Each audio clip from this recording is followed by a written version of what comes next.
Alright, so this is why Rhino has a limited moveset when you first fight him in a stage unless you die.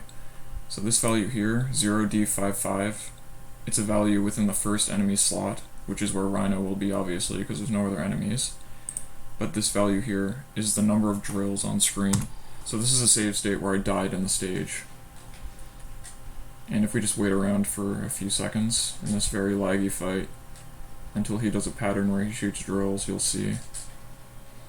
Okay, he's shooting drills here. As you can see, it goes to 3 because he just shot 3. And as those drills are going into the walls, it'll count down to 2, 1, and 0. And the game only lets him shoot drills if that value is 0. So, as you just saw, he shot drills again, but that was only after the value got set to 0 from the other drills despawning. So, I'm going to load another state where I did not die during the stage. And as you can see, that value is already 13 in hex before the fight even starts.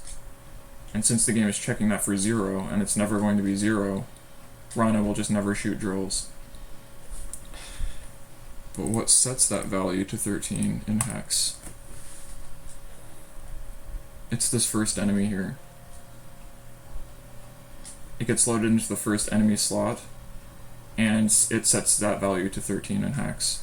And that value gets carried all the way to the boss fight. So, since it never gets set back to 0 by anything else in the stage, the only way to set it back to 0 is to die, because all of these enemy slot values get set back to 0 after you die. So that's why after you die, Rhino is able to shoot drills again, but otherwise he does not.